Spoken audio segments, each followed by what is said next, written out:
आज की क्लास का टॉपिक है डीजल इंजन की साइकिल कि डीजल इंजन है वो किस प्रकार से अपना कार्य करेगा। पिछली क्लास में आपने देखा था कि जो पेट्रोल इंजन है वो कैसे कार्य करता है, तो अब देखेंगे कि जो डीजल इंजन है वो कैसे कार्य करेगा। दोनों के अंदर बहुत सारी समानताएं हैं, दोनों के अंदर वही 4 स्ट्रोक है, दोनों के अंदर जो क्रैंक का रोटेशन है वो भी सेम होगा, पिस्टन के चलने का जो तरीका है वो भी सेम होगा। जो आपकी वाल है, जैसे पहले स्ट्रोक के अंदर आपकी इनलेट वाल ओपन होती है और एग्जॉस्ट वाल बंद होती है, तो पेट्रोल और डीजल में दोनों में सेम होगी। कंप्रेसर स्ट्रोक जब होता है तो दोनों वाल बंद होती है, ये भी सेम है। और पावर स्ट्रोक में भी दोनों वाल बंद होती है, ये भी सेम होगा। और एग्जॉस्ट के अंदर एग्जॉस्ट वाल ओपन होती है और इनलेट वाल खुली होती है, ये भी सेम है। तो मोस्टली चीजें सेम होती हैं, सिर्फ आपका जो डिफरेंस है वो है आपका पहले स्ट्रोक में और तीसरे स्ट्रोक के अंदर, और इसे आप कहते हैं CI, कंप्रेस्ड इग्निशन। कि इसके अंदर जो पावर स्ट्रोक होता है उसके अंदर जो इग्निशन होगा वो एक दबाव के कारण होता है, और उसके अंदर था जो वो एक स्पार्क के कारण था। तो इसका जो पहला स्ट्रोक है, इसके पहले स्ट्रोक के अंदर केवल हवा अंदर आती है, जबकि पेट्रोल के अंदर पेट्रोल और हवा का मिश्रण अंदर आया था। तो इसके अंदर पहले में वहीं आपकी आउटलेट वाल बंद होती है, इनलेट वाल ओपन होगी और इस रास्ते से आपकी हवा अंदर जाएगी, पिस्टन वहीं चलेगा TDC से BDC, और इसके अंदर हवा भर जाएगी।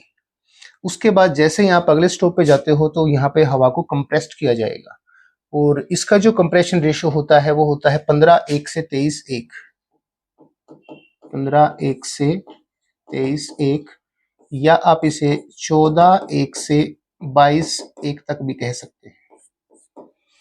तो ये इसका कंप्रेशन रेशियो होगा। इसके बाद जब इसको हम कंप्रेस्ड करते हैं हवा को, तो इसका एक टेम्परेचर होता है, तो वो आपका होगा 600 फ़ारेनहाइट से लेके 800 फ़ारेनहाइट तक, क्योंकि जो डीजल है वो 600 फ़ारेनहाइट प्लस होने के बाद में जलना शुरू कर देता है। इसके बाद आएगा आपका पावर स्ट्रोक। पावर स्ट्रोक के अंदर आपकी जो दीवार थी दोनों बंद हैं। इंजेक्टर के द्वारा जो कंप्रेस्ड हुई हवा थी गर्म, उसके ऊपर डीजल का छिड़काव किया जाएगा, और डीजल का छिड़काव करने से उसके अंदर आग लग जाएगी। तो आग लगने से उसी प्रकार से इसके जो गैस फॉर्म है उसका जो वॉल्यूम है वो इंक्रीज होगा, और वो प्रेशर लगाएगा आपके पिस्टन के ऊपर, तो पिस्टन चलेगा फिर आपका TDC से BDC। और जब ये नीचे आ जाएगा तो इसके अंदर आपका भर जाएगा धुआं, जैसे ये होगा आपका। अब इस धुएं को बाहर निकालने के लिए फिर पिस्टन को चलना पड़ेगा नीचे से फिर दोबारा ऊपर, और आपकी जो एग्जॉस्ट वाल है वो खुली होगी, और इसके द्वारा जो धुआं है उसको हम बाहर निकाल देते हैं। तो ये थे आपके इसके अंदर 4 स्ट्रोक, नाम भी सबके सेम है। पहला वही है आपका सेक्शन स्ट्रोक, दूसरा आपका है कंप्रेशन स्ट्रोक, तीसरा है आपका पावर स्ट्रोक, और चौथा है आपका एग्जॉस्ट स्ट्रोक। अब इसके अंदर बात करते हैं कि जो यहाँ पे जो वॉल्यूम होता है इसके कुछ पार्ट हैं। जो वॉल्यूम है उसको हम कितने भागों में बांटते हैं? एक होता है आपका स्वेफ्ट वॉल्यूम, और एक होता है क्लीयरेंस वॉल्यूम। अब बात देखते हैं कि जो स्वेफ्ट वॉल्यूम है और क्लीयरेंस वॉल्यूम है इनमें क्या डिफरेंस होगा। स्वेफ्ट वॉल्यूम का मतलब होता है TDC से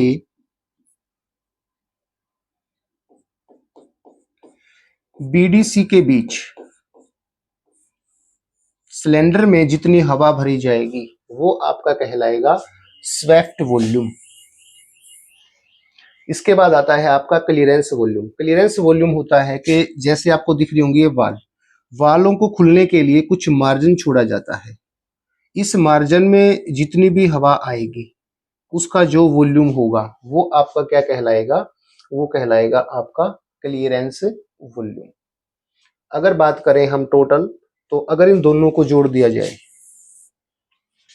स्वेफ्ट वॉल्यूम प्लस में क्लीयरेंस वॉल्यूम, और डिवाइड बाय कर दिया जाए आपका क्लीयरेंस वॉल्यूम से, तो ये आपका कहलाएगा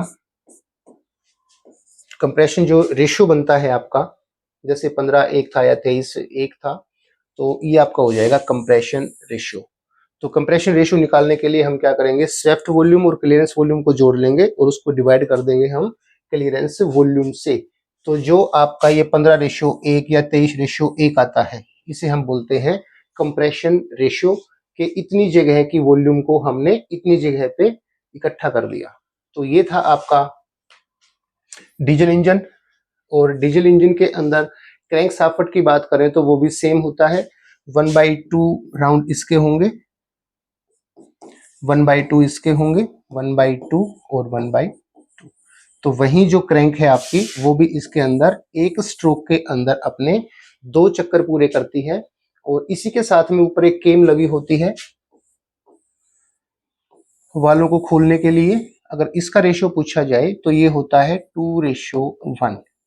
मीन्स अगर क्रैंक अपने 2 चक्कर पूरे करेगी तो जो केम है वो अपना 1 चक्कर पूरा करेगी, क्योंकि जो केम का मुख्य कार्य होता है वो होता है वाल मैकेनिज्म के लिए, कि जो वाल है उनको कब खोला जाए, इसका कार्य किसके द्वारा होगा, आपका केम शाफ्ट के द्वारा होगा। तो केम शाफ्ट का जो प्रयोग है वो सिर्फ आपका 2 ही स्ट्रोकों के अंदर होता है, पहला सेक्शन स्ट्रोक के अंदर और अगला लास्ट वाला आपका एग्जॉस्ट स्ट्रोक के अंदर। तो इसीलिए अगर हम इस हाफ और हाफ को ही देखें तो ये आपका होता है 1। तो इस आधार पे कंप्रेशन रेशियो, अगर रेशियो देखा जाए क्रैंक और केम का, तो ये आपका बनता है 2:1। तो ये था आपका डीजल इंजन की साइकिल। और जितने भी स्ट्रोक हैं, चाहे वो सिंगल स्ट्रोक हो या मल्टी स्ट्रोक इंजन हो, कोई भी सिलेंडर, तो उनके अंदर जब ये एक क्रिया पूरी होती है तो उसे हम कहते हैं साइकिल।